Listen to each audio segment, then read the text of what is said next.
అందరికీ నమస్కారం.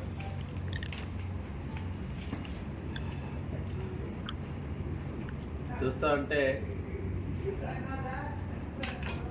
కూటమి విజయం సాధించిన తర్వాత అనేక అభివృద్ధి సంక్షేమ కార్యక్రమాలతో పాటు ఉద్యోగ కల్పన ఒక హయ్యెస్ట్ ప్రయారిటీ కింద అటు ప్రైవేటు రంగంలో పెట్టుబడులు రప్పిస్తూనే ప్రభుత్వ ఉద్యోగాల్లో కూడా ఒక డిఎస్సి నిర్వహిస్తూ చాలా పారదర్శకంగా టీచర్లు నియామకం చేస్తే దాన్ని కూడా వారవలేక ఈరోజు గొడ్డలపాటి చేస్తున్నటువంటి డ్రామాలు మనం చూస్తున్నాం. ఒక 5 ఏళ్ల తొగ్లక్ పాలన అనేక వైఫల్యాలు,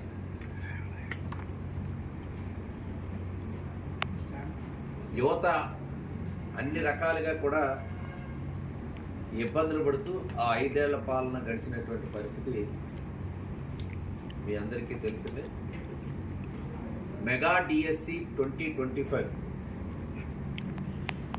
దానిపైన ఏ ఆధారం లేకుండా, ఏ రకమైనటువంటి ఆధారం లేకుండా తప్పుడు ప్రచారాలు చేస్తూ ఆరోపణలు చేస్తూ ఈ కొత్త డ్రామాలకి తెరలేపడం అనేటువంటి జరిగింది. నిరుద్యోగులకు ఉద్యోగాలు రాకూడదు అని ఒక దుర్బుద్ధితో నోటిఫికేషన్ ఇచ్చినప్పటి నుంచి కూడా కోర్టులో 240 కేసులు వేశారు. గౌరవ న్యాయస్థానాలు ప్రభుత్వ విధానాలకు నిర్ణయాలకి క్లియరెన్స్ ఇస్తే గ్రీన్ సిగ్నల్ ఇవ్వడంతో మనం ఈరోజు ఆ డిఎస్సి నిర్వహించుకున్నాం. రికార్డు స్థాయిలో ఎన్ని ఆటంకాలు వచ్చినా 148 రోజుల్లోనే 16,347 ఉద్యోగాలు ఈ రాష్ట్రంలో టీచర్ల నియామకం జరిగినటువంటిది, ఆ భర్తీ అనేటువంటిది విజయవంతంగా నిర్వహించడం అనేటువంటిది ఒక జీర్ణించుకోలేనటువంటి స్థితిలో ఈరోజు గొడ్డలపాటి ఉంది.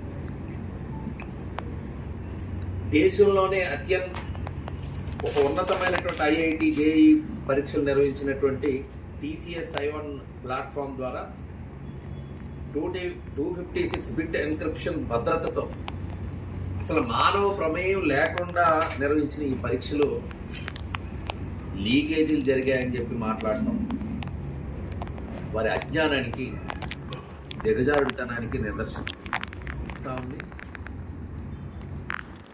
జీవోల్ని దాచిపెట్టడం, సమాచారాన్ని ప్రజలకు అందుబాటులో ఉంచకుండా ఉండడం అనేటువంటిది గత పాలకుల తాలూకా సంస్కృతి. అసలు మెగా డిఎస్సికి సంబంధించిన ప్రతి నోటిఫికేషన్, అంటే నోటిఫికేషన్ నుంచి మెరిట్ లిస్టులు కానీ, ఆన్సర్ కీలు కానీ, గ్రీవెన్స్ పరిష్కార విధానం కానీ, ఎంపిక ప్రక్రియ కానీ అన్ని అధికారిక వెబ్సైట్లో పెట్టాం, అంతా ఆన్లైన్ పెట్టాం. ఇది చాలా ట్రాన్స్పరెంట్గా చేయడం అనేటువంటిది జరిగింది. ఇంత పారదర్శకంగా జరిగితే దాన్ని కూడా ఈరోజు విమర్శలు చేసేటువంటి పరిస్థితి వచ్చారు. డిఎస్సి ఈ క్వశ్చన్ పేపర్స్ తయారీ నుంచి వాళ్ళ సేఫ్టీ కానీ, అప్లోడ్ కానీ, ఆ ప్రక్రియ టోటల్గా గోప్యంగా నిర్వహించబడింది. 42,000 ప్రశ్నలకి ఎన్సీఈఆర్టీ ఎక్స్పర్ట్స్ అందరూ కూడా ఒక ప్రత్యేక భద్రతా గదిలో ఇదంతా కూడా రూపొందించడం జరిగింది.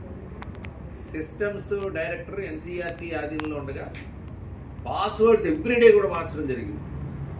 అవుట్ సోర్సింగ్ లేదా కాంట్రాక్ట్ ఉద్యోగులకి ఎలాంటి యాక్సెస్ ఇవ్వాల అందరూ దృష్టి పెట్టారు. దాన్ని కూడా వీళ్ళు చెప్పడం జరుగుతుంది. ప్రశ్నల్లో అప్లోడ్ను కేవలం 2 రెగ్యులర్ ఎన్సీఈఆర్టీ ఉద్యోగులే ఎన్క్రిప్టెడ్ పద్ధతిలో నిర్వహించారు. ప్రతి సెషన్లో ప్రశ్నలు ర్యాండమైజేషన్ ద్వారా రూపొందించబట్టంలో లీకేజీకి అవకాశమే లేదు. మెరిట్ లిస్టు రద్దు కాలేదు.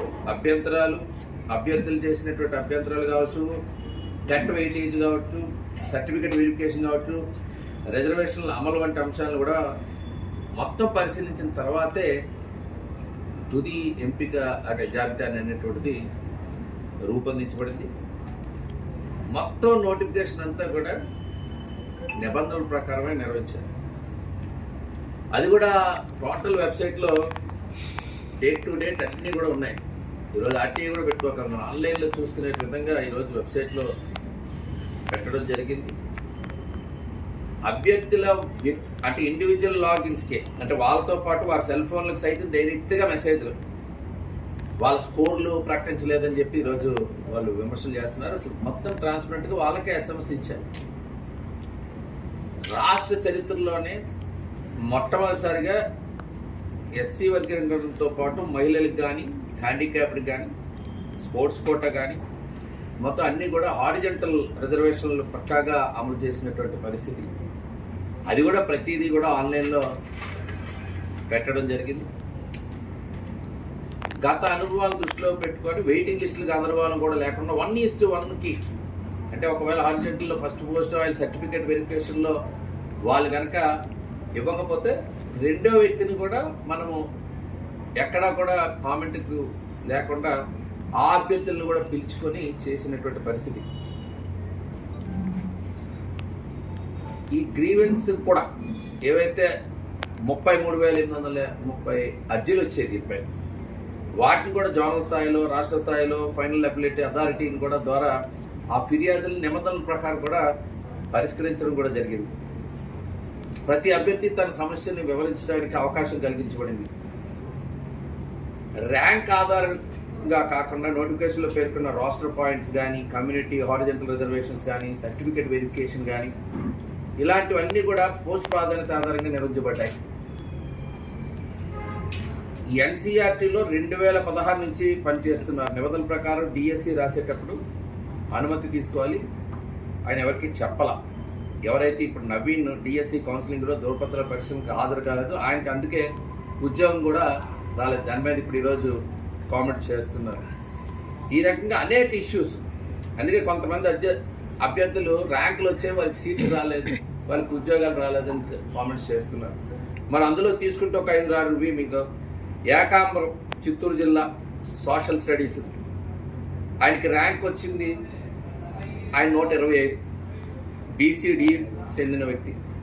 ఎందుకు రాలేదంటే జిల్లాలో 118 సోషల్ స్టడీస్ ఖాళీలు ఉంటే బీసీడీ వర్గానికి కేటాయించినవి కేవలం 7. అందులో మొదటి 5 పోస్టులు 114 ర్యాంక్తోనే కట్ ఆఫ్ అయిపోయాయి. మిగిలిన 2 హారిజంటల్ రిజర్వేషన్ అంటే హారిజంటల్లో 139, 906 2 కూడా ఫిజికల్ హ్యాండిక్యాప్డ్కి ఇవ్వడం జరిగింది. సో ఇవన్నీ కూడా ట్రాన్స్ఫర్. ఇప్పుడు ఈ 125 ఇచ్చినాక 118 లోపే 5 సెలెక్ట్ అయిపోయి మిగిలిన 2 వేరే రిజర్వేషన్కి వెళ్ళడం వల్ల ఆయన మిస్ అయినాడు. అది పిహెచ్ కోటాలో పోయింది. అట్లాగే మెరిట్ ర్యాంక్ 43 బీసీఈకి ఎందుకు రాలేదంటే బయాలజికల్ సైన్స్లో ఈ వర్గానికి బీసీఈ వర్గానికి కేటాయించిన 2 ఖాళీలే. ఆ 2 పోస్టులు మెరిట్లో ముందంజలో ఉన్న 30 ర్యాంకుల్లో వచ్చేసాయి. 43కి అవకాశం లేదు. ఆ 43వ ర్యాంకులో ఉన్న నసీములకు పోస్టు దక్కలేదు. అది ఇప్పుడు వరకు కామెంట్. అలాగే Bandaru Yamuna BCD merit rank 68 physical సైన్స్లో ఈ కేటగిరీలో ఉన్న 5 పోస్టులు. అందులో మొదటి 4 పోస్టులు 30 ర్యాంకుతో ముగిశాయి. మిగిలిన ఒకే ఒక పోస్ట్ హారిజంటల్ రిజర్వేషన్ పరిధిలో స్పోర్ట్స్ కోటాలో 310కి వెళ్ళింది. అలాగే ఎరిపల్లి శ్రావణ్ మెరిట్ ర్యాంక్ 51 మొత్తం బీసీఏ మొత్తం 74 ఖాళీల్లో బీసీఏ వర్గానికి 4 పోస్టులు వస్తే మొదటి 2 ఖాళీలు 31 లోపు వచ్చేసినాయి. మిగిలిన 2 పోస్టులు హారిజంటల్ రిజర్వేషన్లో 114కి 417కి వెళ్ళినాయి. అవి మహిళా కోటాకి వెళ్ళాయి. అలాగే సమతం పృథ్వీరాజ్. సో వీటన్నిటికీ కూడా చాలా ట్రాన్స్పరెంట్గా. అదేవిధంగా 86వ ర్యాంకులో వచ్చిన వాళ్ళకి కానీ ఎక్స్ సర్వీస్ మెన్ కోటాకి చేరి మాజీ సైకిల్ కోటాలు అది కూడా 5 పోస్టులు 58 ర్యాంకుతో భర్తీ అయితే 124 వరకు మిగిలిన 6వ పోస్టు హారిజంటల్ రిజర్వేషన్లో వెళ్ళిపోయింది.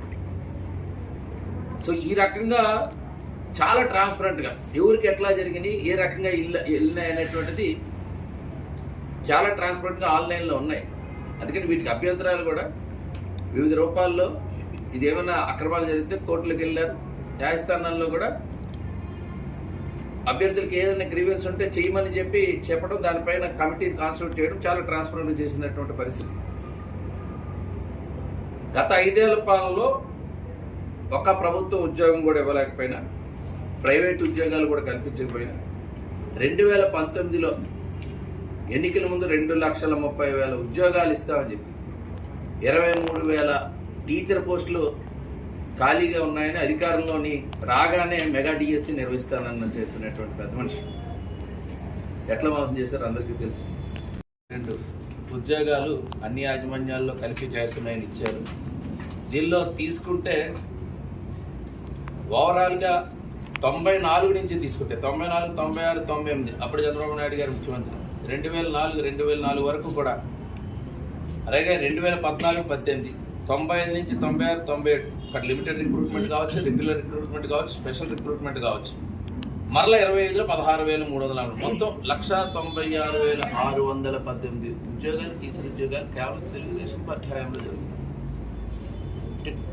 ఉపాధ్యాయుల నియామకంలో విద్యా విధానంలో మార్పులు తీసుకురావాలి. ఈరోజు పబ్లిసిటీ పెట్టి సరైన ఉపాధ్యాయులు లేకపోయినా బడుల్లో మార్పులు తీసుకొచ్చామని చెప్తున్నటువంటి పెద్ద మనుషులు ఎక్కడ కూడా ఉపాధ్యాయుల నియామకానికి ఏ రకమైనటువంటి చొరవలు తీసుకోకుండా, ఆ రోజు ఉద్యోగాలు టీచర్ నియామకం జరిగితే ఇప్పుడు దాన్ని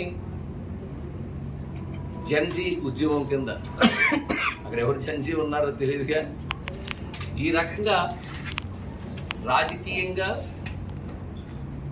పార్టీ పరంగా, ఒక ప్రతిపక్ష పార్టీగా యువతకి, నిరుద్యోగులకి అన్యాయం జరిగే విధంగా ఈరోజు రాజకీయంగా ఉద్దేశంతో, దురుద్దేశంతో చేపడుతున్నటువంటి ఉద్యమాలు తప్ప ఎక్కడా కూడా, ఆ రోజు గతంలో కూడా రాజశేఖర రెడ్డి గారి హయాంలో కూడా అనేక స్కామ్లు, ఒక ఓఎంఆర్ షీట్లో కడప జిల్లాలోనూ పరీక్షలు అయితే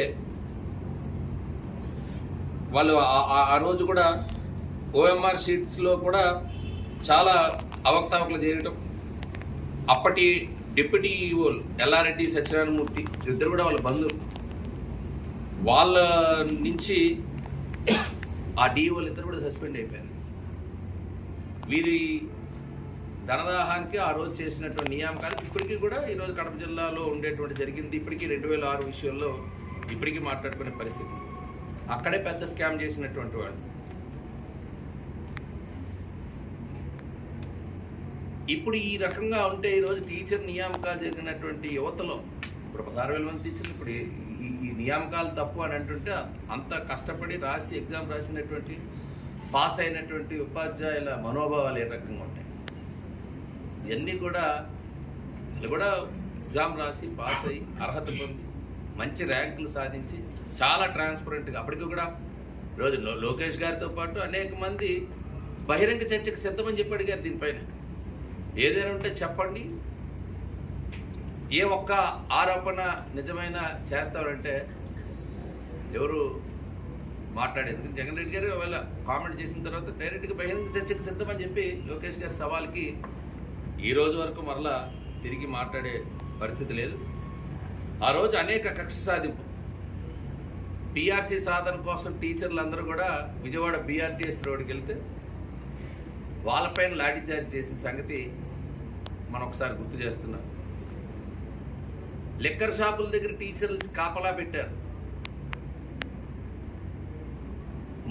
మరుగుదొడ్లకి ఫోటోలు తీయించి అప్లోడ్ చేయమనేవారు. రాత్రి వేళల్లో కూడా పిల్లలకి ఇంటికి వెళ్ళి నోటు పుస్తకాలకి తనిఖీ చేయమని, అది కూడా ఆన్లైన్లో అప్లోడ్ చేయమని, కోడిగుడ్లు సప్లై చేసేవాడు వాళ్ళు సకాలంలో ఇవ్వకపోతే దానిపైన హెచ్ఎంల పైన చర్యలు తీసుకోవడం కానీ, ఇట్లా అనేక రకాలుగా టీచర్లని ఇబ్బందులు పెట్టడమే కాదు, అసలు 1వ తారీఖు ఎప్పుడు కూడా జీతాలు ఇవ్వలేని పరిస్థితి ఆ రోజు టీచర్లు ఇబ్బంది పడ్డారు. రోజు చేస్తున్నటువంటి ఆరోపణలు, ఒకవైపు స్పోర్ట్స్ కోటాన్ని తీసుకొచ్చారు. మళ్ళీ నిన్ననే మీకు స్పోర్ట్స్ అథారిటీ నుంచి వీసీ కావచ్చు, లేకపోతే అందరూ కూడా వాళ్ళకి ఆధారంగా ఏదైతే గవర్నమెంట్ ఆఫ్ ఇండియా రికగ్నైజ్ చేసినటువంటి స్పోర్ట్స్ ఈవెంట్స్ ఉంటాయో ఆ స్పోర్ట్స్ డిసిప్లిన్స్లో ఒలింపిక్స్ నుంచి ఏషియన్ గేమ్స్, కామన్వెల్త్ గేమ్స్, లేదా నేషనల్ గేమ్స్, లేదా నేషనల్స్, లేదా వరల్డ్ ఛాంపియన్షిప్స్, ఇట్లా ఏవైతే అఫీషియల్ ఛాంపియన్షిప్స్ ఉంటాయో వాళ్ళల్లో హైయెస్ట్ ప్రయారిటీ నుంచి దానికి ఒక ప్రోటోకాల్స్ వచ్చి దానికి ఒక నిబంధనలు ఉన్నాయి. దానిలో వచ్చినటువంటి సర్టిఫికేట్స్ ఇష్యూ చేసేటువంటి అధికారం స్పోర్ట్స్ అథారిటీకి కానీ ప్రభుత్వానికి కానీ ఉండవు. సర్టిఫికేట్స్ అక్కడ కాంపిటీషన్స్ చేసేటటువంటి ఆ ఏజెన్సీస్ ఇస్తాయి. ఆ సర్టిఫికేట్ మళ్ళీ కరెక్టా కాదా అని చెప్పి వెరిఫికేషన్ కూడా ఆ కన్సర్న్ ఫెడరేషన్కి పంపించి, లేకపోతే అక్కడ అసోసియేషన్కి పంపించి వాళ్ళు నిర్ధారణ చేసిన తర్వాత స్పోర్ట్స్ కోటా భర్తీ చేయాలి. అవన్నీ కూడా చాలా ట్రాన్స్పరెంట్గా ప్రిన్సిపల్ సెక్రటరీ కానీ మరి కానీ మధ్య ఒక్కొక్క పాయింట్ ఏదైతే కామెంట్ చేశారో, ఏదైతే ప్రశ్నించారో దానికి కూడా సమాధానం ఇవ్వడం జరిగింది. ఎవరైతే ఎలిగేషన్ చేశారేమని ఒక ఇన్సిడెంట్ అయితే ఒక విజయనగరం వెయిట్ లిఫ్టర్ అనుకుంటా వెంకటలక్ష్మి, ఆమెకి పోస్టల్ ఉద్యోగం వస్తే ఆ పోస్టల్ ఉద్యోగంలో 2012లో ఆమె ఆడిన ఇంటర్నేషనల్ ఈవెంట్లో అక్కడికి దేనికి ఏజ్ డిఫరెన్స్ అన్న మరి వాళ్ళు ఆ పోస్టల్ డిపార్ట్మెంట్లో వేసిన ఉద్యోగానికి వాళ్ళు క్యాన్సిల్ చేశారు. ఆమె 2015లో నేషనల్ గేమ్స్లో పార్టిసిపేట్ చేసి నేషనల్ గేమ్స్లో కాంస్య పతాకం సాధించినటువంటి అమ్మాయిగా అప్లికేషన్ పెట్టింది. 2012 సర్టిఫికేట్ పెట్టాల. 2015 సర్టిఫికేట్లో ఉన్నటువంటి ఏజ్ కానీ 2000 సర్టిఫికేట్ని వెరిఫికేషన్ కానీ అన్నీ యాక్సెప్టెన్స్ అయ్యింది. సో మంచి ప్లేయరు, నేషనల్ మెడలిస్ట్, ఆటోమేటిక్గా ఆమెకు ఉద్యోగం ఇచ్చాం సార్లో. అంతకుముందు జరిగినటువంటి ఉద్యోగ నియామకంలో 2012లో జరిగినటువంటి ఒక ఇంటర్నేషనల్ సర్టిఫికేట్ ప్రొడ్యూస్ చేస్తే ఆమె మంచి ప్లేయర్ కాదని మేము ఇప్పుడు అడగడానికి ఇప్పుడు ఈరోజు క్రీడాకారుల మనోభావాలు కూడా చెప్తుంటాం. అప్పుడు జరిగింది కాబట్టి అక్కడ ఏజ్ డిఫరెన్స్ ఉంది కాబట్టి ఇప్పుడు ఏజ్ డిఫరెన్స్లో ఇప్పుడు ఏది ఛాన్స్ చేయకూడదు అనేటువంటి వాదనలు చెప్పి ఒక గందరగోళానికి గురి చేయడం అనేటువంటిది గుర్తు చేస్తున్నాం. నోటిఫికేషన్ ఇచ్చిన 30 రోజుల్లోనే ఎగ్జామ్ అని పెట్టాలని చెప్పి ఒక అనాలోచిత నిర్ణయాన్ని అవన్నీ కూడా చేశారు. 2013లోనే రద్దు చేసిన అప్రెంటిస్ విధానాన్ని మళ్ళీ తీసుకొచ్చి, అంటే డిఎస్సి ద్వారా ఒకవేళ టీచర్ నియామకం అయితే 2 ఏళ్ళు పూర్తి జీతం ఇవ్వకుండా వాళ్ళ అప్రెంటిస్ అనేటువంటి ఒక అరకొర గౌరవ వేతనంతో చేయాలనేటువంటి నిర్ణయం కూడా తీసుకోవడం అనేటువంటి మీ అందరికీ ఒకసారి గుర్తు చేస్తున్నాం. మరి ఆ రకంగా జగన్మోహన్ రెడ్డి గారి హయాంలో నిరుద్యోగులకి అన్యాయం జరిగితే ఈరోజు ఒక బూటకపు ఆందోళనకి తెరదీయటం,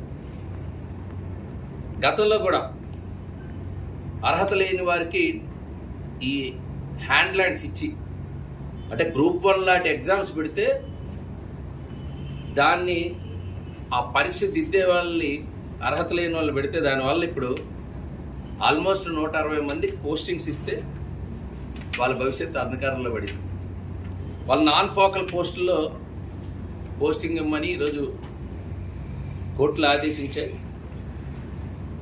ఆ రకంగా ఈరోజు అప్పుడు జరిగినటువంటి ఎగ్జామ్స్ విధానాలు, అదేవిధంగా ఈ కూడా ఇవ్వకుండా చివరికి 2024 దగ్గర